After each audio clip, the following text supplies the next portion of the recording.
You know, the engine bay is an engine bay. I didn't get too carried away. I didn't go spray it with a bunch of goop.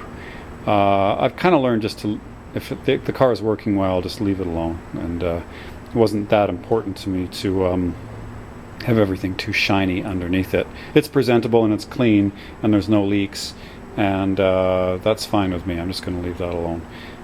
You can see on the side the Alpina, I'm not that good at German, Sunderlacker, I don't even know. Anyway, it means color, and then the color is dark green metallic, and then there's the faded remains of the color number.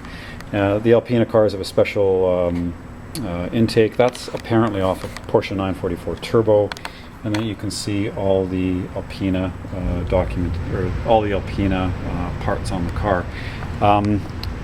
The engines in the car have the same serial number, and you can see the VIN plate there on the engines as on the VIN plate, and you can find that. It's really tough to photograph, but I've got a photograph of it, and if you poke your camera down in the back of the engine block, I forget exactly where, you can pull off the serial number of the engine, which matches the car, and so it's a numbers matching car.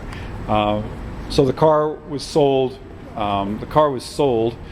To this Navy captain, and it came to LA, and Dietl imported it, and he had the car for a few years and sold it to the publisher of a media publisher who owned, I think, the company had about 30 or 40 papers, Knight Rider Publishing, and he had the car for maybe 10 years or so, and one of his business associates lived in Calgary. He was an executive, and then the car got passed down to him, and that's the guy who I bought the car from, and he's had it for about 10 years.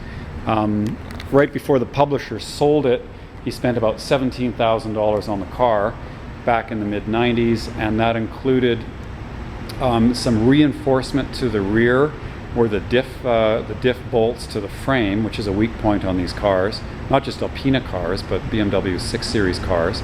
So there's a plate that was welded in the trunk to stiffen the differential, and there was the Pierburg fuel system got some new parts, and the car was repainted in the 90s, got a quality repaint in the 90s. Anyway, the bills came to about 17 grand. So I've got the records for that.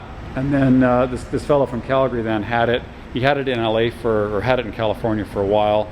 It was serviced at a few places that were marque experts, including Hardy and Beck, who were the original importers, or one of the original importers of Alpina. And so anyway, then I get it, and you know, it's been 15 years since the respray, and so then nothing really had been done to it. It had been carefully maintained. But now it gets its full cosmetic restoration. I had the stripes. They were made by a company in New Zealand, and these deco stripes were faithfully maintained and really make the car.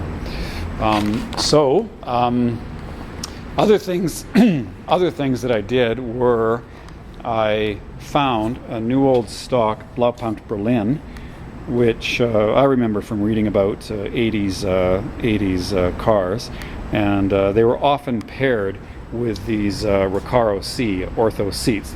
These are the top of the line seats from Recaro, and they were in all the ads and in the magazines. And the stereo, the Blaupunkt Berlin, was the top of the line stereo. So of course, this is the famous stereo with the stock, and then you adjust the radio and volume and the radio frequency there. And the tape deck lives down there. It's 4 parts in total. There's another receiver, and then there's an amp in the back. And I also found from this Blaupunkt collector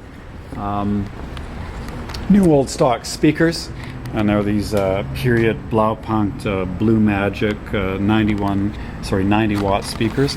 I have another set of speaker pods as well that don't have the big speakers let into the top of them, and that would have speakers behind this grill.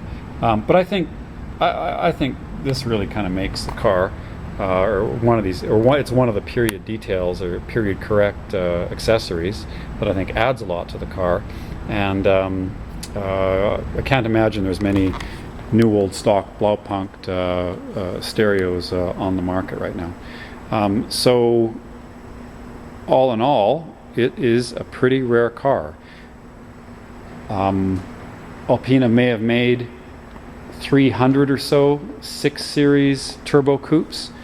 There were cars that predated this car from about 79 to 82. They were called B7 Coupes, and there were Turbo Coupes that were made with the E28 body shell after this, and they were called Turbo Coupe, I think, 1 and Turbo Coupe 2s. This remains the most powerful. It's based on the 3.5 liter engine, the first 3.5 liter engine. Earlier cars were based on the 3 liter engine, and later cars, with I think only a few exceptions, had Bosch Motronic and catalytic converters. So this was the fastest car, the most power, 330 horsepower. The magazines timed it at up to 280 kilometers an hour in the day. Road and Track did the fastest cars in the world in '84, and a roof Porsche won that, and the car that I just sold actually. And then they did the fastest sedans in the world, and the Alpina B7 Turbo 5 Series was the world's fastest sedan, and that was only the 3 liter car with 300 horsepower. And this is a 3.5 liter car with 330.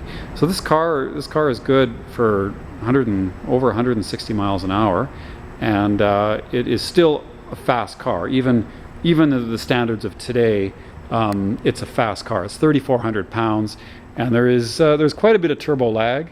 But when the turbo kicks in, and it's a K27 turbo, the car really flies. So it's geared for the highway, and it's not that great in the city. It's a pretty stiff clutch, and you can tell it's a tuned engine.